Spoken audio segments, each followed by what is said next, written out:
मान लो इस सेक्शन में NaCl ज्यादा है, मतलब इसकी ऑस्मोलैरिटी ज्यादा है, तो पानी इसकी तरफ जाएगा। ये बात याद रखना। रेडियस की हेल्प से नहीं, अपने आप पानी के आने की वजह से असेंडिंग लिंब ऑफ लुपोफेले ब्लड में अपना सारा NaCl फेंकेगा। रेडिश ब्लड वासा रखता है, सारा NaCl फेंकेगा, मेजर करेगा। ये लिवर से आया, ये एंजाइम कन्वर्ट करने वाला लंग से आया। अब एंजियोटेंसिन 2 के जो आपको लर्न करना है, स्टार लगा लो, 3 फंक्शन होते हैं। Hello everyone and welcome back to Raftaar series with your Diksha Sharma ma'am. तो बेटा यहाँ पर हम पढ़ रहे हैं chapter excretory products and its elimination. तो फार बेटा हमने बड़ी अच्छी अच्छी चीज़ें चैप्टर में पढ़ ली हैं, क्या क्या एक्सक्रीटरी ऑर्गन होते हैं, हमारा एक्सक्रीटरी सिस्टम कैसा होता है, किडनी पढ़ी हमने, नेफ्रॉन पढ़ा, क्या क्या टाइप है नेफ्रॉन के, और यूरिन कैसे बनता है, सबसे इंपॉर्टेंट। तो अब हमने ये तो पढ़ लिया कि यूरिन कैसे बनता है, तो आज हम जानेंगे कि कॉन्सेंट्रेटेड यूरिन कैसे बनता है। कॉन्सेंट्रेटेड यूरिन मतलब वो यूरिन जिसमें पानी कम होता है। और दूसरी चीज बेटा आज जो हम पढ़ेंगे कि किडनी के फंक्शन को कंट्रोल कौन करता है। जैसे हमने पढ़ा था हार्ट में कि हार्ट के फंक्शन को एक मेड्यूला में कार्डियोवैस्कुलर सेंटर होता है, वो कंट्रोल करता है, किया था ना। जैसे आपका रेस्पिरेटरी रिदम सेंटर था ब्रीदिंग के लिए, राइट, वैसे ही किडनी को भी कोई कंट्रोल करता है। तो आज हम ये बड़े ही 2 इंपॉर्टेंट टॉपिक के बारे में पढ़ने वाले हैं। और बहुत से बच्चे इसको समझते हैं यार ये क्यों नहीं समझ में आता, और आज आप देखोगे ना यार सच्ची में बहुत ही ज्यादा इजी है ये। तो चलिए बेटा आज हम शुरू करेंगे काउंटर करंट मैकेनिज्म और regulation of kidney function. So let's get started with the first one which is counter current mechanism. तो ये क्या है counter current mechanism? It is a mechanism of forming the concentrated urine, या फिर it is a mechanism of forming the concentrating filtrate, या filtrate को concentrate करना या कॉन्सेंट्रेटेड यूरिन बनाना इस मैकेनिज्म से होता है। इस मैकेनिज्म का नाम क्या है? Counter current mechanism. तो क्या करते हैं बेटा इसमें? दिस मैकेनिज्म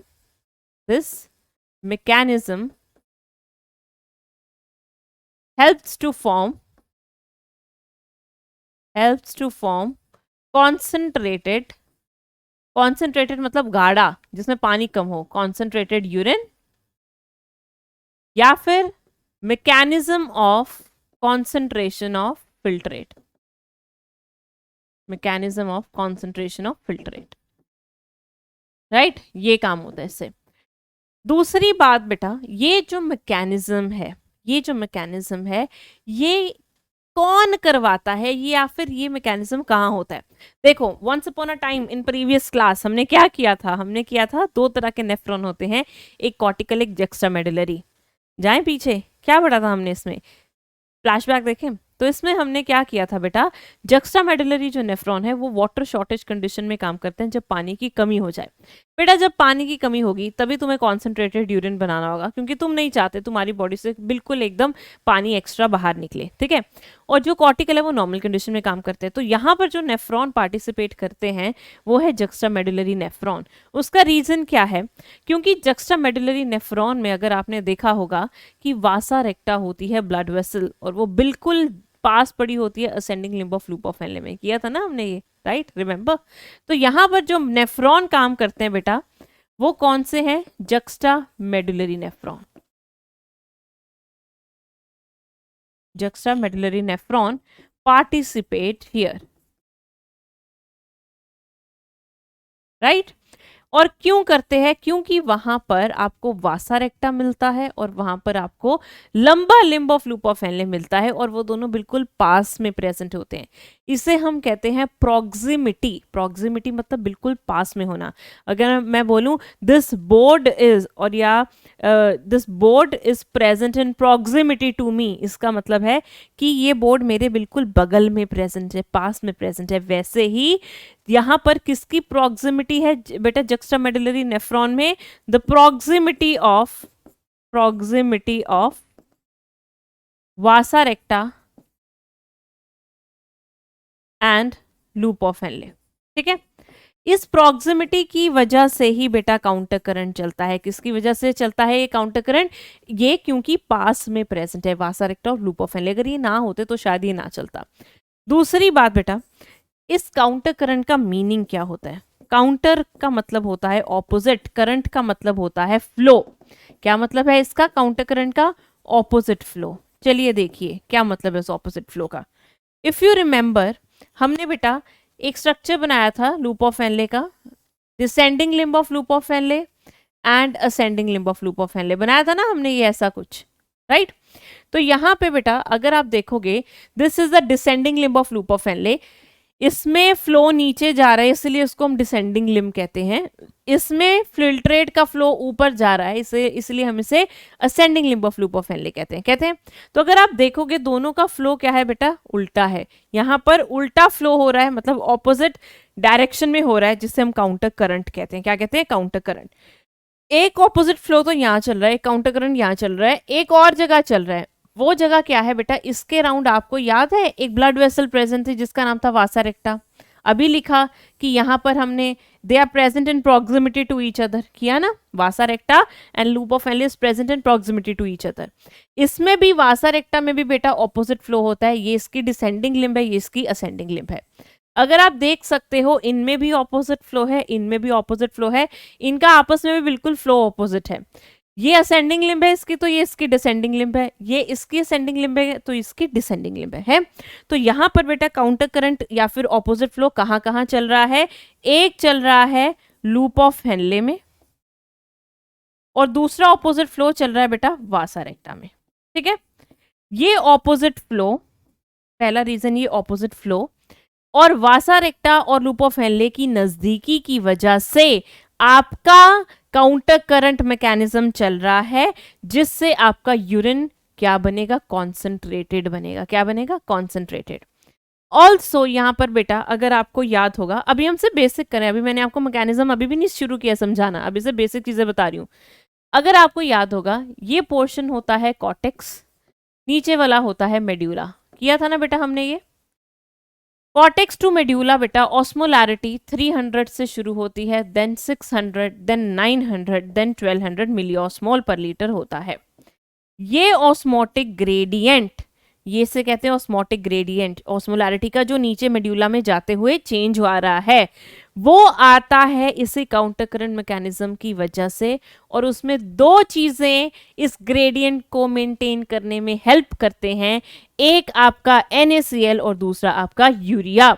तो अगला पॉइंट हम लिखेंगे NaCl and urea helps to maintain osmotic gradient, helps to maintain osmotic gradient. कैसे बेटा? ऑस्मोटिक ग्रेडियंट क्या है यहाँ पर?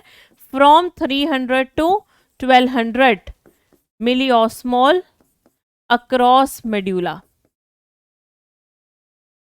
विच इज अराउंड 4 टाइम्स। कितने टाइम हो गया बेटा? ये 4 टाइम्स। ठीक है, अब यहाँ पर होता क्या है, कैसे यूरिन कॉन्सेंट्रेट हो रहा है, कैसे NaCl यूरिया हेल्प कर रहे हैं।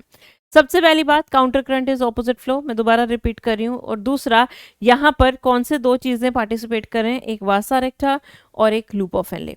बेटा यहाँ पर एक कलेक्टिंग डक्ट होती है। क्या होती है? Collecting duct. जैसे ही कलेक्टिंग डक्ट पे एक हार्मोन आता है, क्या नाम है इस हार्मोन का? ADH। क्या नाम है? ADH।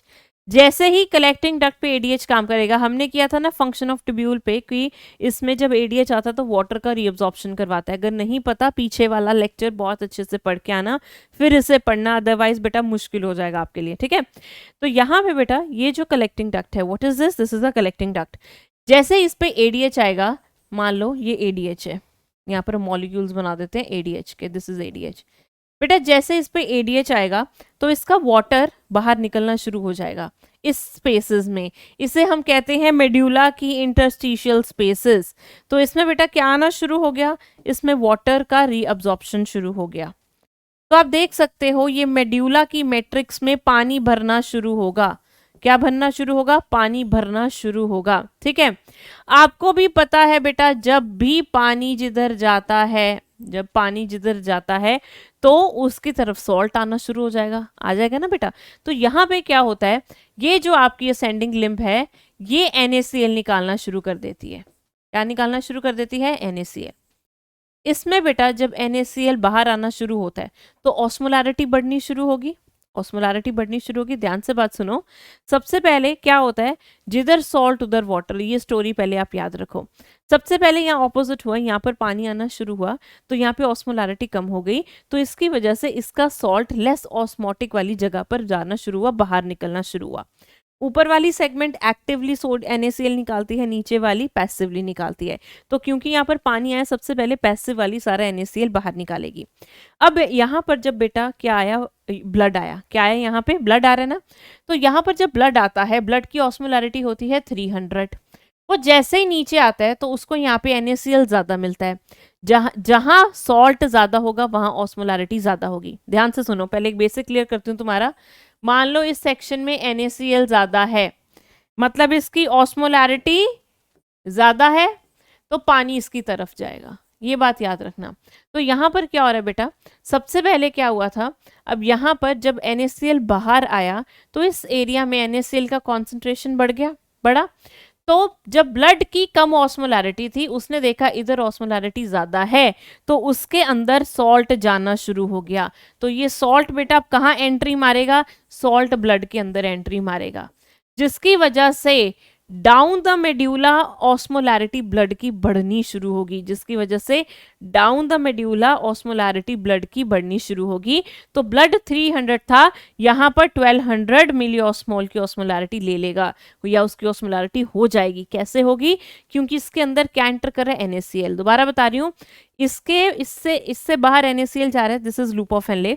ऊपर से ब्लड आ रहा है वासा रेक्टा में, और वो NaCl वासा रेक्टा के अंदर जा रहा है। क्यों जा रहा है, क्योंकि वासा रेक्टा में जो ब्लड है उसकी ऑस्मोलैरिटी कम है, बाहर ऑस्मोलैरिटी ज्यादा है, तो सारा सॉल्ट कहाँ जाएगा, जहां पर कम ऑस्मोलैरिटी है। ठीक है, दूसरी बात बेटा, अब ये सारा NaCl, ये सारा 1200 मिली ऑस्मोल है, इसे हम हेयर पिन लूप कहते हैं, क्योंकि हेयर पिन जैसा लगता है ना बेटा, लगता है ना हेयर पिन में जैसे जूड़ा पिन होती है, तो उसको नीचे वाली जो लूप है इसको हम कहते हैं हेयर पिन, और उस पर ऑस्मोलैरिटी 1200 मिली ऑस्मोल पर लीटर होती है। अब यहाँ पर बेटा 1200 मिली ऑस्मोल पर लीटर की ऑस्मोलैरिटी है। अब होगा क्या, जब यहाँ पर सॉल्ट ज्यादा दिखेगा तो जो डिसेंडिंग लिम्ब है लूप ऑफ हेनले की, अब ये क्या करना शुरू करेगी, ये अपना पानी बाहर फेंकना शुरू करेगी। इसने अपना पानी बाहर फेंकना शुरू किया। अब यहाँ पर सॉल्ट ज्यादा था, यहाँ पर ऑस्मोलैरिटी ज्यादा थी, तो अब ये सारा पानी इसके अंदर आना शुरू होगा। और यही हमें करना था, हमें क्या करना था, जो भी इस फिल्ट्रेट का पानी है हमें वापस ब्लड में ले लेना था, हमें वापस ब्लड में ले लेना था। तो बेटा यहाँ पर जो पानी है वो सारा इसके अंदर एंटर कर जाएगा, और हमारा यही तो फंडा था, हमें यही तो करना था। हमें क्या करना था, फिल्ट्रेट का सारा पानी इधर लेकर आना था, राइट। तो ये तो हुई बेटा बात हमारे NaCl की। हमने कहा कि NaCl और यूरिया दोनों मिलकर क्या कर रहे हैं, आपको ऑस्मोलैरिटी ग्रेडियंट बना रहे हैं 300 to 1200 down the medulla. Fine, अब NaCl तो समझ आ गया, अब यूरिया का क्या काम है। अब बेटा क्या होता है, हमने कहा कि ये 300 से 1200 का ग्रेडियंट बन रहा है, पर जब ध्यान से सोचने की बात सोचने वाली है कि पर जब ये NaCl देता जा रहा है बाहर, तो क्या इसकी ऑस्मोलैरिटी फिर कम नहीं होगी, हो जाएगी ना। ये नीचे से भी NaCl दे रहा है, ऊपर से भी, तो इसकी ऑस्मोलैरिटी तो खराब हो जानी चाहिए। होता है ऑस्मोलैरिटी क्या है, सॉल्यूट पर लीटर, इसके आयन से बाहर जाएंगे तो इसकी ऑस्मोलैरिटी कम हो जाएगी, पर ऐसा नहीं होता। यहाँ पर ऐसा क्यों नहीं होता, उसका रीजन है बेटा, ये जो कलेक्टिंग डक्ट है, कलेक्टिंग डक्ट से यूरिया का रीअब्जॉर्प्शन होता है, और यही यूरिया कौन उठा लेता है, कौन उठाता है, ascending limb of loop of Henley, जिसकी वजह से यूरिया क्या करता है, इसमें ऑस्मोटिक ग्रेडियंट मेंटेन रखता है, और यही यूरिया फिर DCT से कलेक्टिंग डक्ट और यहाँ पर घूमता रहेगा। इसे कहते हैं यूरिया की रिसाइकलिंग, जिससे वो ऑस्मोटिक ग्रेडियंट मेंटेन करे। So what is the function of urea here, urea maintains the osmotic gradient along with NaCl।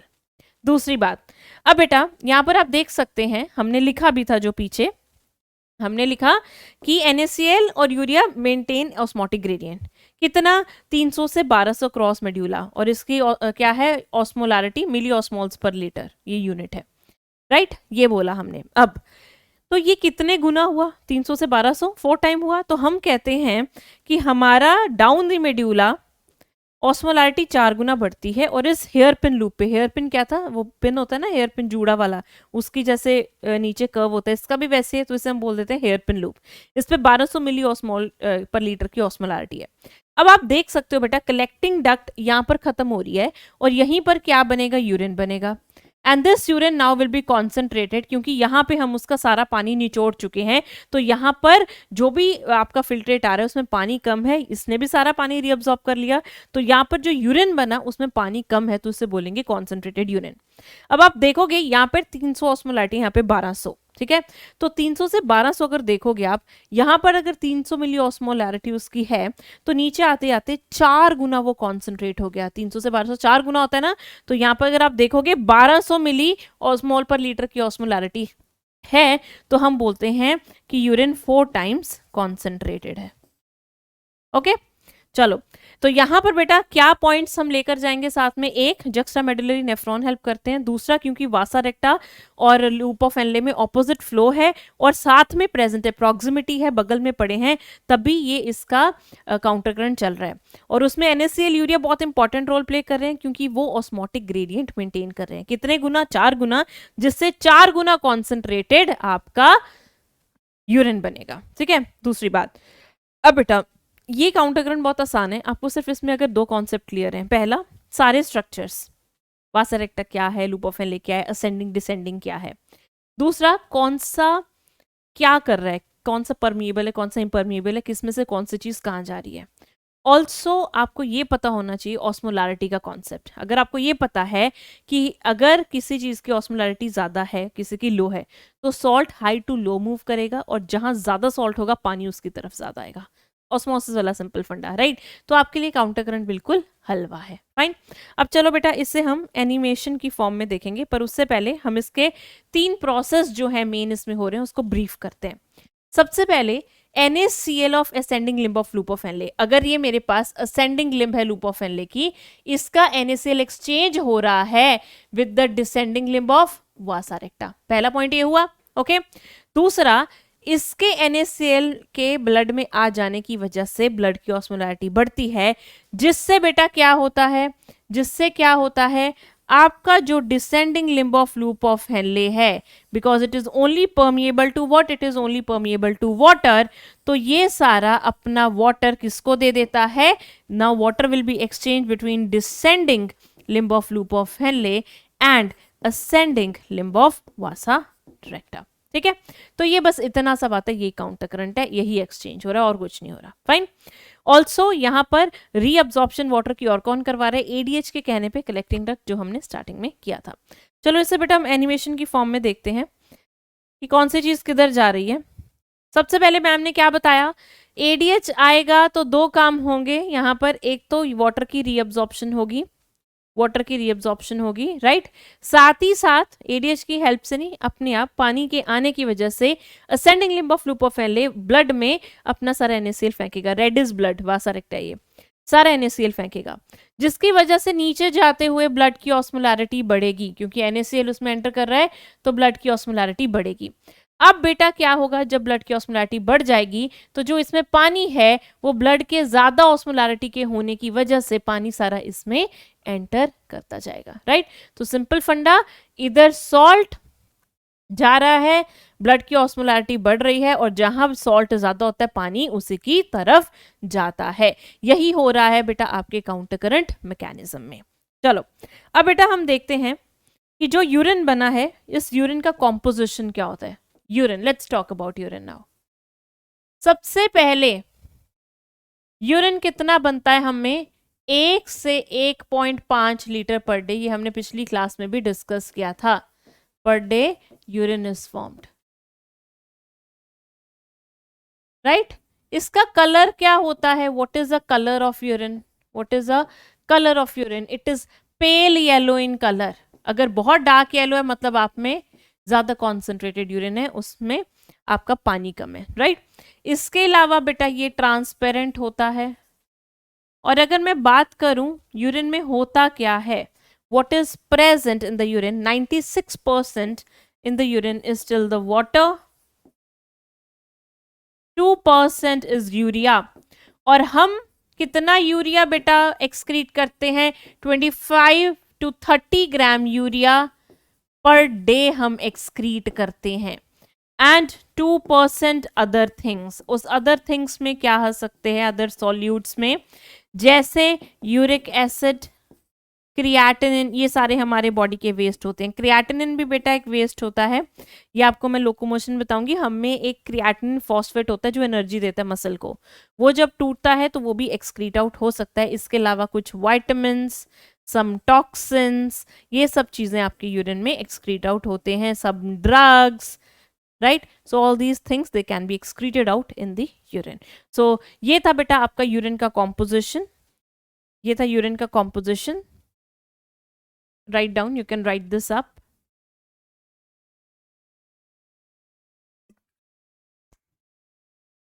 आगे पढ़ेंगे. आगे पढ़ेंगे बेटा रेगुलेशन ऑफ किडनी फंक्शन. अब ये रेगुलेशन कैसे होता है, किडनी के फंक्शन को आप कैसे रोक सकते हो, बढ़ा सकते हो, कम कर सकते हो. सबसे पहले हम बात करेंगे एडीएच की.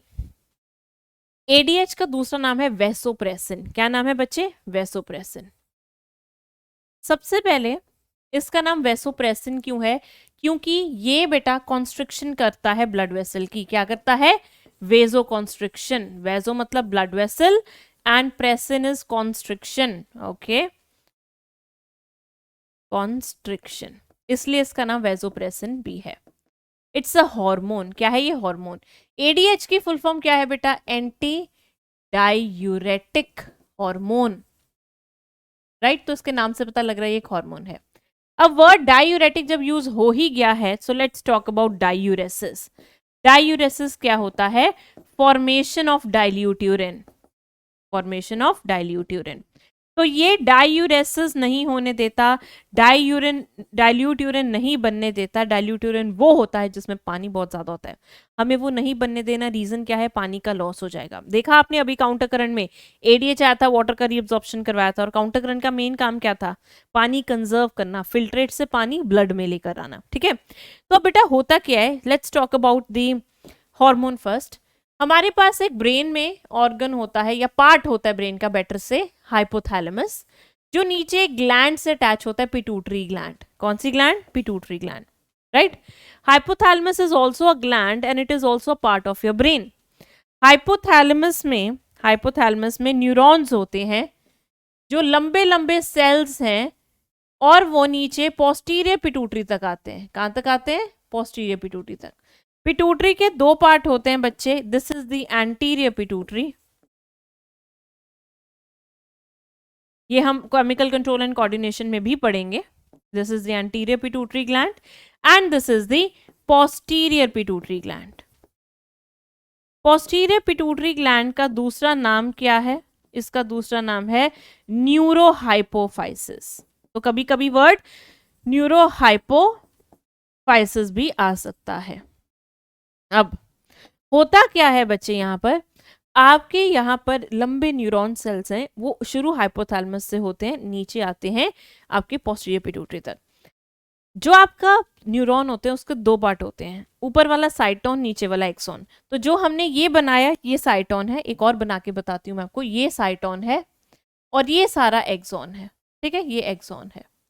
तो इसके जब साइटोन का कलेक्शन बन जाता है, उस साइटोन के कलेक्शन को हम क्या कहते हैं? न्यूक्लियाई. क्या कहते हैं? न्यूक्लियाई. तो ये न्यूक्लियाई हैं, ये सिक्रीट करते हैं हार्मोन एडीएच. तो अगर कोई बोले ये हार्मोन कौन सिक्रीट करता है, तो आप बोलना हाइपोथैलेमस. पर ये हार्मोन फिर एक्सॉन से ट्रेवल होकर यहां पर स्टोर हो जाता है. तो ये स्टोर कहाँ होता है? न्यूरोहाइपोफाइसिस में. तो इट स्टोर्स एडीएच. एक और हार्मोन भी होता है ऑक्सीटोसिन, उसका यहाँ हम जिक्र नहीं कर रहे. तो जो हाइपोथैलेमस है उसका जो हार्मोन है, जो न्यूक्लियाई बनाते हैं एडीएच, वो बनाता तो हाइपोथैलेमस है, बट स्टोर कहाँ होता है? वो पोस्टीरियर पिट्यूटरी में. आगे यहां पर आपके हाइपोथैलेमस के पास छोटे छोटे सेल्स होते हैं. इन सेल्स को हम कहते हैं ऑस्मो रिसेप्टर्स. क्या कहते हैं इनको हम? Osmoreceptors. What are these? These are osmoreceptors. Osmoreceptor के नाम से आपको पता चल चुका होगा कि ये कुछ ऑस्मोलैरिटी से लिंक्ड हैं. यस, ये जो हाइपोथैलेमस है ये भी ब्रेन का पार्ट है. इसके पास भी ब्लड वेसल आती होगी, ब्लड सप्लाई आती होगी. तो इसके जो सेल हैं ऑस्मो रिसेप्टर, ये ब्लड में क्या झांकते हैं, क्या देखते हैं? ये चेक कर लेते हैं कि ब्लड फ्लूइड वॉल्यूम कितना है, मतलब ब्लड में पानी कितना है, ब्लड में सॉल्ट कितना है. वो ब्लड की ऑस्मोलैरिटी सेंस कर सकते हैं. तो हम कहते हैं कि ये जो ऑस्मो रिसेप्टर्स हैं, दे चेक दी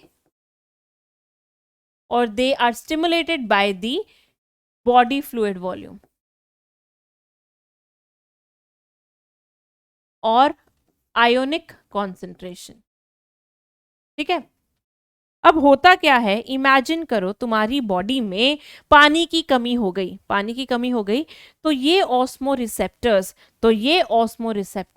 क्या करेंगे, ये स्टिमुलेट हो जाएंगे, चेक कर लेंगे अरे पानी की कमी हो गई, तो ये ऑन हो जाएंगे, ये क्या करेंगे, ऑन होकर ये सिग्नल सेंड करेंगे इन न्यूक्लियाई को।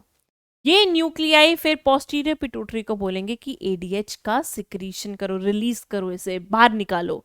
तो क्या हुआ बेटा, यहां पर मैम ने आपको क्या बताया, सबसे पहले क्या होगा, there is decrease in body fluid volume, आपके ब्लड में, आपके बॉडी में क्या हुआ, पानी की कमी हुई, फ्लूइड कम हो गया, ठीक है, जैसे डिहाइड्रेशन के टाइम पे होता है।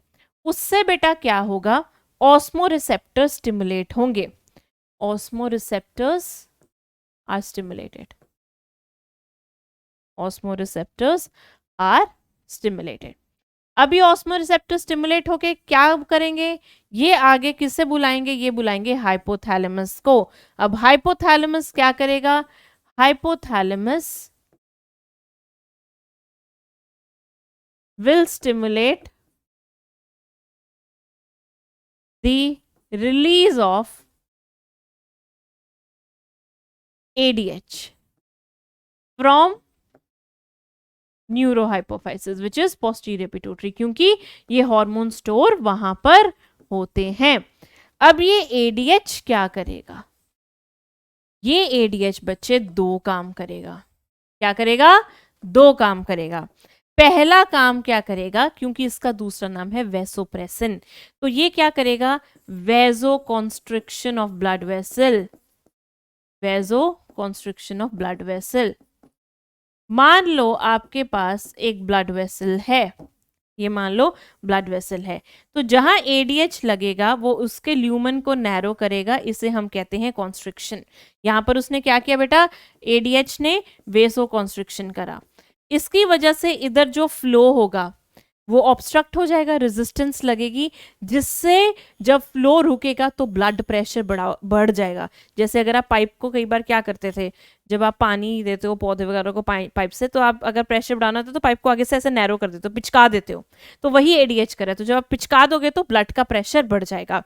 तो इससे क्या होगा बेटा, there will be increase in the blood pressure, क्योंकि यहां पर उसने क्या किया, यहां पर रेजिस्टेंस क्रिएट कर दी, ठीक है, जिससे ग्लोमेरुलर फिल्ट्रेशन रेट बढ़ेगा। अब ये कैसे बढ़ता है, if you remember previous class का कि ग्लोमेरुलर हाइड्रोस्टैटिक प्रेशर क्या है, ये ब्लड का प्रेशर है, और जब ये ज्यादा होगा तो नेट फिल्ट्रेशन प्रेशर ज्यादा होगा, जिससे फिल्ट्रेशन ज्यादा होगा एंड आपका ग्लोमेरुलर फिल्ट्रेशन रेट, जिसे जीएफआर कहते हैं, वो बढ़ जाएगा। फाइन। अब दूसरी बात, ये क्या करता है बेटा एडीएच, ये आपके डिस्टल टिब्यूल्स के पास जाएगा, मतलब डीसीटीएन कलेक्टिंग डक्ट, उधर से NaCl और वाटर का रीअब्जॉर्प्शन करवाएगा। तो क्या करेगा ये, it will stimulate the reabsorption of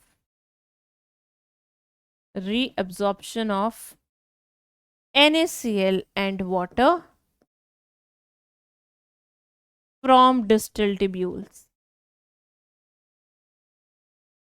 right इसमें आपके डीसीटी और कलेक्टिंग डक्ट आते हैं, जिससे बेटा क्या होगा, इट विल प्रिवेंट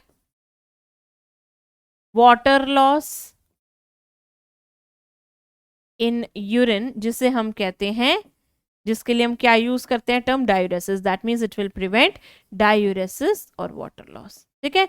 तो ये दो काम है बेटा आपके एडीएच के, एक डायूरेसिस को प्रिवेंट करना, कैसे, डिस्टल टिब्यूल से NaCl वाटर का रीअब्जॉर्प्शन करना, और डिस्टल टिब्यूल में आपके क्या क्या आते हैं, डीसीटी प्लस कलेक्टिंग डक्ट, ठीक है। चलो ये था बेटा रोल आपके एडीएच का। आगे बढ़ते हैं, आगे हम करेंगे रोल ऑफ रास। नाउ व्हाट इज दिस रास, ये रास क्या है, रास का फुल फॉर्म क्या है बच्चे, सबसे पहले renin. Now this renin is with a single N, renin with double N digestion absorption में होता है, renin with single N is in your excretion chapter. तो इसका फुल फॉर्म है रेनिन एंजियोटेंसिन एल्डोस्टेरोन सिस्टम। अब इसको समझने के लिए आपको एक एपरेटस समझना पड़ेगा, जिसका नाम है जक्स्टा ग्लोमेरुलर एपरेटस। ये क्या है? ये एक एपरेटस है जो आपके नेफ्रॉन में मिलता है। ठीक है बेटा, इमेजिन करो कि ये आपका बोमन्स कैप्सूल है। ये क्या है? ये बोमन्स कैप्सूल है।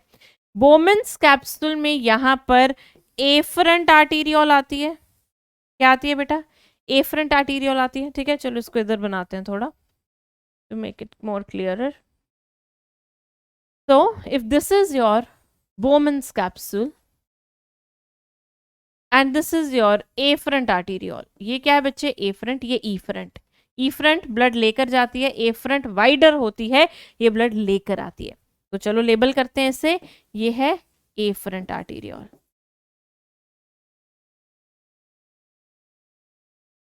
ठीक है, अब इसी के पास डीसीटी पड़ा होता है। क्या पड़ा होता है? डीसीटी। अब आप बोलोगे मैम ये तो पीसीटी पहले होता है, डीसीटी बाद में आता है। जो हम बनाते हैं ना नेफ्रॉन में खुला होता है।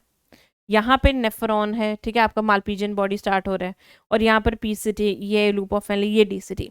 अगर मैं अब इतनी जगह तो है नहीं तुम्हारी किडनी में, सारी चीज़ें पिचकी होंगी, तो ये जो आपका मालपीजियन बॉडी है जिसमें एफरंट आर्टीरियोल है, ये डीसीटी कैसे पास आ जाएगा? लाइक दिस आ जाएगा ना।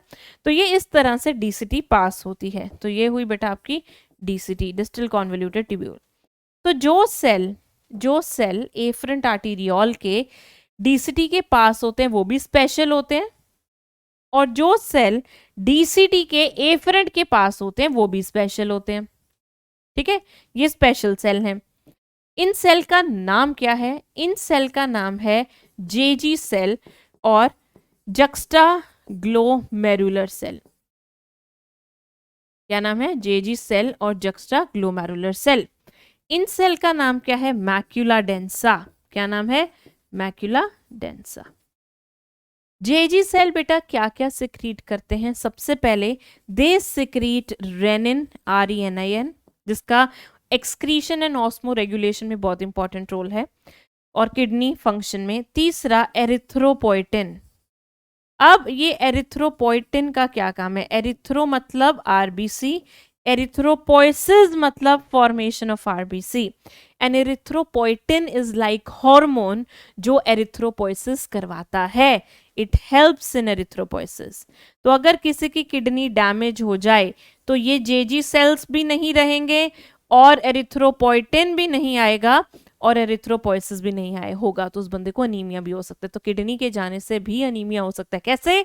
क्योंकि जेजी सेल भी नहीं होंगे, एरिथ्रोपोइटिन नहीं आएगा, और एरिथ्रोपोइसिस नहीं होगा। फाइन। तो ये था बेटा आपका जुक्स्टाग्लोमेरुलर एपरेटस। अब इनकी जो चीजें हैं हमें वो कैसे रेगुलेशन करवाते हैं अब वो देखेंगे। तो द स्टोरी स्टार्ट्स, कैसे स्टोरी स्टार्ट होती है? आपकी बॉडी में बेटा क्या चला? आपकी बॉडी में सबसे पहले क्या हुआ? ऐसा क्या हुआ कि ये रास का काम शुरू होगा? तो द स्टोरी स्टार्ट्स फ्रॉम आपका ब्लड प्रेशर कम हुआ। क्या कम हुआ? Blood pressure.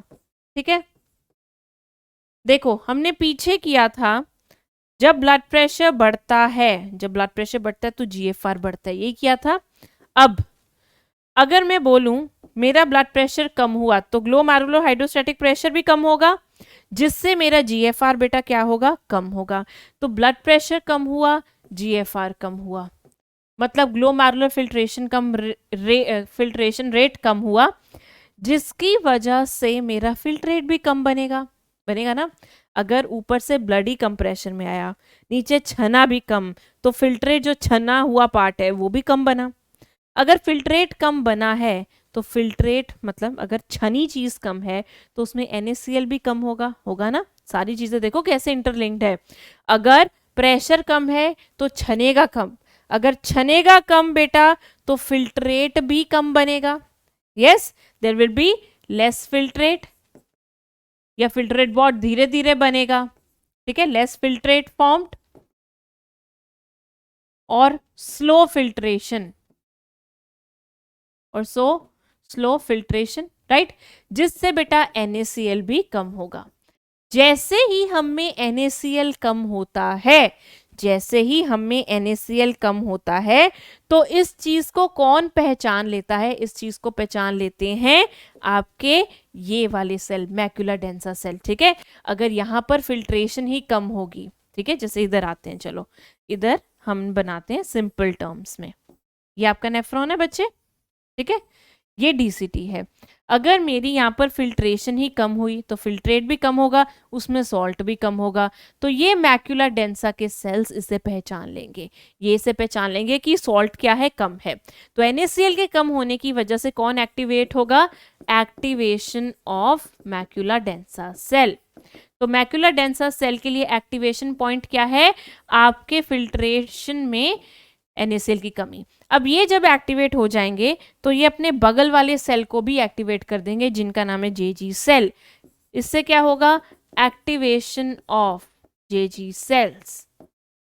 अब जेजी सेल्स बेटा क्या करेंगे, JG cells will secrete renin, renin with single N, क्योंकि डबल एन वाला तो क्या करता है, ये तो आपका मिल्क प्रोटीन आपके डाइजेशन में उससे डाइजेस्ट करवाता है। अब ये रेनिन क्या करता है यार, रेनिन का क्या काम है, आपके लिवर में एक प्रोटीन बनता है एंजियोटेंसिनोजन।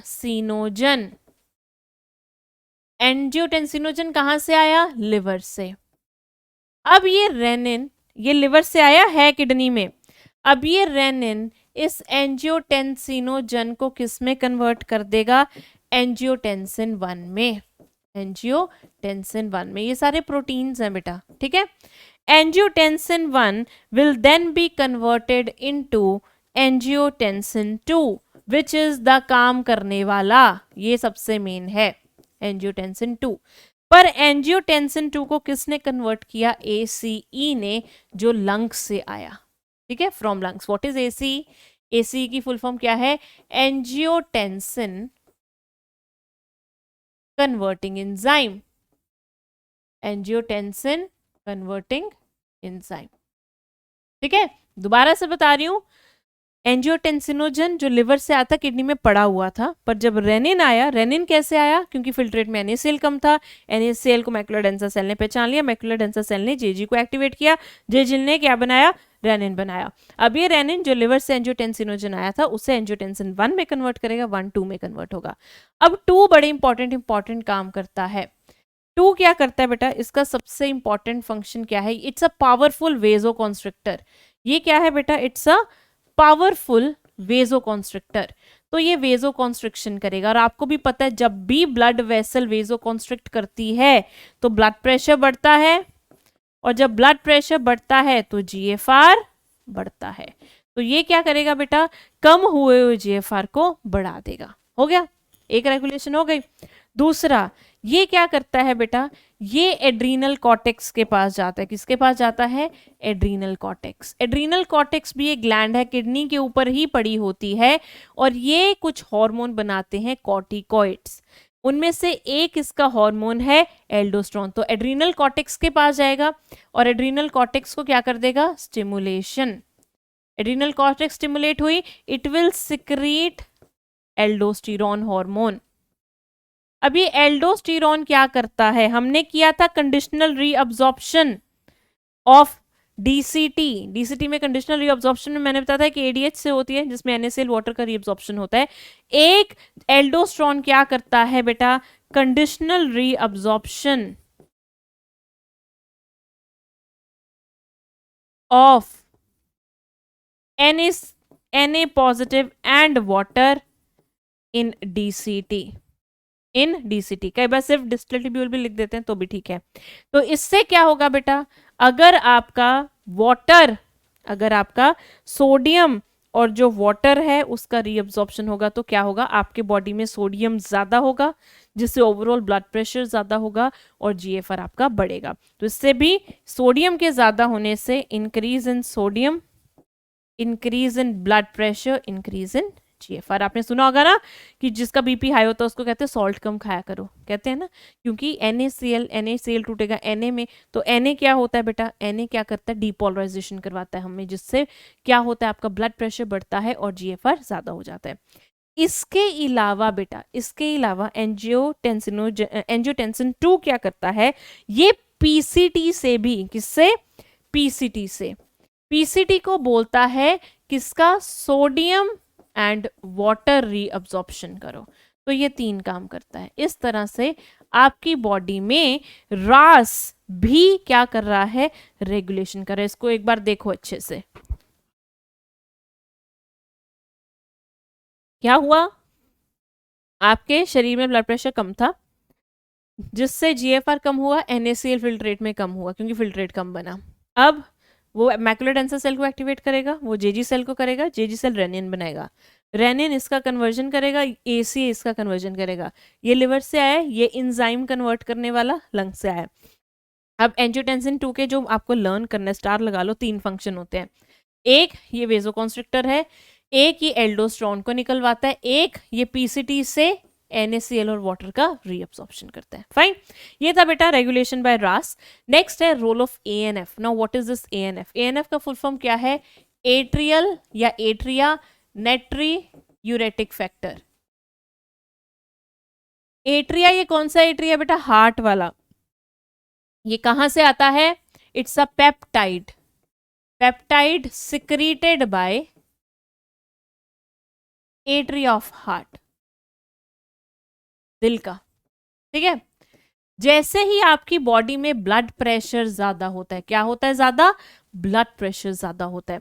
ब्लड प्रेशर के ज्यादा होने से अब जो एट्रिया बेटा, एट्रिया में भी ज्यादा इफेक्ट होगा। फिर अगर आपका ओवरऑल ब्लड प्रेशर ज्यादा है तो जो एट्रिया है उससे भी ज्यादा ब्लड पास होगा। ब्लड प्रेशर ज्यादा होने से जो एट्रिया है, एट्रिया विल रिलीज ANF,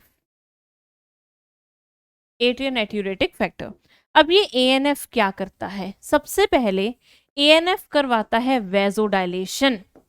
बेटा हमने किया वेजो कॉन्स्ट्रिक्शन, वेजो कॉन्स्ट्रिक्शन किया। जब भी वेजो कॉन्स्ट्रिक्शन होता है तो ब्लड प्रेशर बढ़ता है, GFR बढ़ता है। अब ऑपोजिट पे आ जाओ, जब वेजोडाइलेशन होगा तो क्या होगा? ब्लड प्रेशर कम होगा, जिससे GFR कम होगा। ठीक है, GFR कम करा देगा। दूसरा क्या करता है बेटा? इट इनहिबिट्स रास, जिससे GFR कम होगा। और तीसरा इट ऑल्सो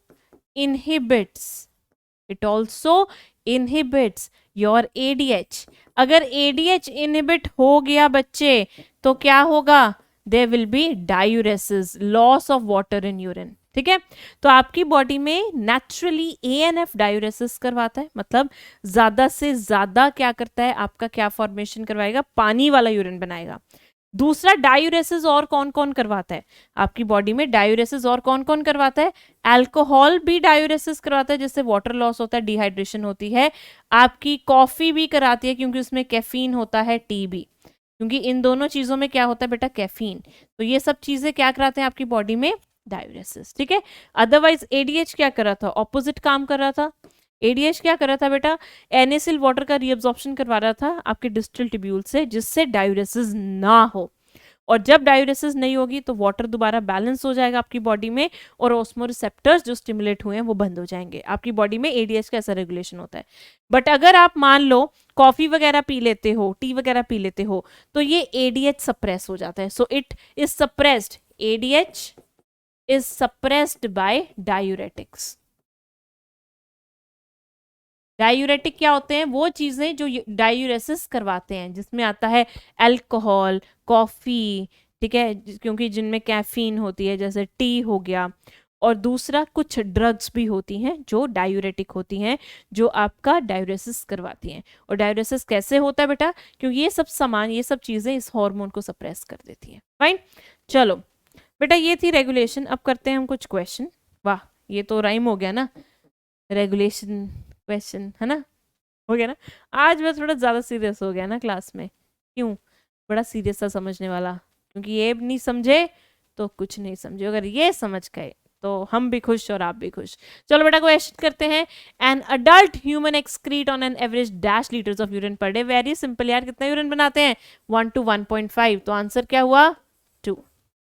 आगे, on an average dash gram of urea is excreted out per day. कितना कितना यूरिया यूरिन में? 25 से 30 ग्राम। अभी क्या था? आप एक दिन में यूरिन में 25 से 30 ग्राम यूरिया निकाल देते हो, तो आंसर हुआ 1। Next, the gradient across the medulla is mainly caused by. Osmotic gradient medulla में जो 300 से 1200 वाला है काउंटर करंट किया था, उसमें कौन रिस्पॉन्सिबल है उसको करने में? NaCl तो है ही, साथ में यूरिया भी। सो फोर्थ ऑप्शन कह रहा है बोथ 1 and 2। ग्लूकोज मैंने आपको पढ़ाया ही नहीं आज, कुछ इसके बारे में नाम ही नहीं लिया, तो अभी लिया है। तो आंसर बेटा क्या होगा? 4। NaCl एंड यूरिया दोनों ही down the medulla from 300 to 1200 4 time osmolarity बढ़ाते हैं, ऑस्मोटिक ग्रेडियंट मेंटेन करके रखते हैं। आगे, find the incorrect statement. ANF mechanism act as a check on a renin-angiotensin mechanism. Second, angiotensin 2 being a powerful vasodilator increases the glomerular blood pressure and thereby GFR. ADH facilitates water reabsorption from latter parts of the tubule, thereby preventing diuresis. Fourth, aldosterone causes reabsorption of Na positive and water from the distal parts of the tubule. पहला कह रहा है कि ANF एक तरह का check है रास के ऊपर, बिल्कुल ठीक। चेक का मतलब वो उसको रोक रहा है, इट इज कंट्रोलिंग इट, क्योंकि वो इनहिबिट कर रहा है, बिल्कुल ठीक। ठीक है, चेक का मतलब उसको रोकना, इनहिबिट करना। Next, angiotensin 2 being a powerful vasodilator, नहीं, क्या किया था? It's a powerful vasoconstrictor. अगर आपको पता भी नहीं है कि एंजियोटेंसिन कॉन्स्ट्रिक्टर है या डायलेटर है, तो आप इससे भी एक स्टेटमेंट लगा सकते हो कि वेजो कॉन्स्ट्रिक्शन से ब्लड प्रेशर बढ़ता है और GFR बढ़ता है। तो ये वर्ड का ही सिर्फ हिसाब किताब था, तो ये स्टेटमेंट हुआ गलत। तो आंसर हुआ 2। बाकी भी देखते हैं। ADH वाटर का रीअब्जॉर्प्शन कराता है from latter parts. Latter parts दूसरा नाम है डिस्टल के लिए। लेटर का मतलब होता है बाद में वाला, फॉर्मर का मतलब होता है पहले वाला। तो कई बार ना ये अंग्रेजी के टर्म आ जाते हैं, तो फॉर्मर मतलब पहले वाला, लेटर मतलब बाद में वाला। तो पीछे वाली टिब्यूल्स है ना, डिस्टल टिब्यूल्स, ये आपकी DCT एंड कलेक्टिंग डक्ट, तो इसीलिए लेटर वर्ड आ जाए, घबराना नहीं है, बिल्कुल ठीक है। डायूरेसिस प्रिवेंट करता है। Aldosterone causes reabsorption of Na positive and water from distal part of tubule, ठीक है। एल्डोस्ट्रॉन DCT से क्या करवाता है बेटा? Na positive and water का reabsorption, ये भी ठीक है। तो आंसर बना बच्चे आपका 2। ठीक है, नेक्स्ट क्वेश्चन। Human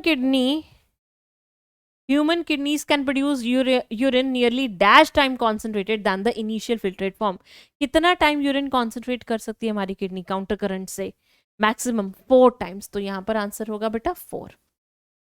आंसर होगा 3, पर कितने टाइम्स? 4 टाइम्स। आगे, a fall in the GFR activates. अगर आपका GFR गिरता है, तो GFR गिरने से बेटा कौन सा मैकेनिज्म चला था हमारा? रास वाला।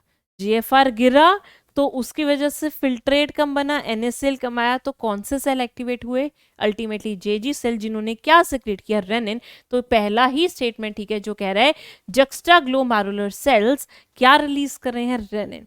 Adrenal cortex to release aldosterone, नहीं, वो किसकी वजह से है?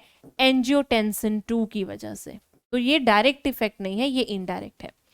एड्रीनल मेड्यूला, नहीं, ये मेड्यूला का तो कोई काम है ही नहीं, इसका तो हाइपोथैलेमस से सीधा कनेक्शन होता है, ये आप केमिकल कंट्रोल में पढ़ोगे।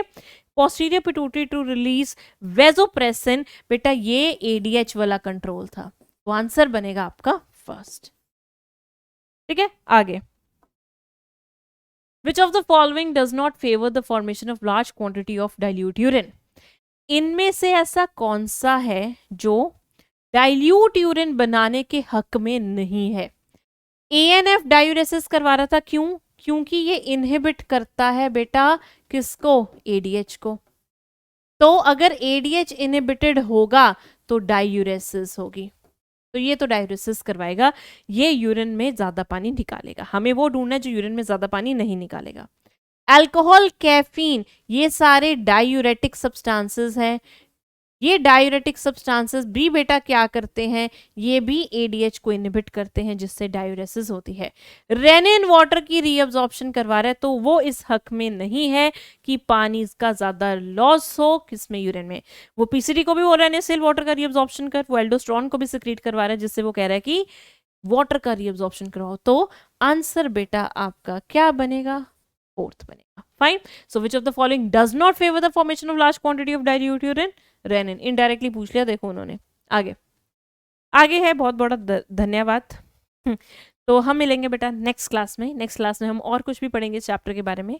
तो ये थोड़ा टॉपिक ऐसा है, इसको अगर एक बार में ना पकड़ में आए तो just rewind it and do it again. और मैं सबको ये सजेस्ट करूंगी इस टॉपिक को पढ़ने से पहले आपका नेफ्रॉन का स्ट्रक्चर और कौन सा टिब्यूल क्या करता है और आपका ऑस्मोलैरिटी वाला कॉन्सेप्ट क्रिस्टल क्लियर होना चाहिए, and these things are pretty very clear to you, right. तो ये एकदम very, it will be very easy for you guys, कुछ इसमें है नहीं है इतना, बस ऐसे हमने बना देते हैं ये counter current, this nothing like that, it's quite simple and easier. So I'll meet you in the next class. Till then, bye bye. Lots of love.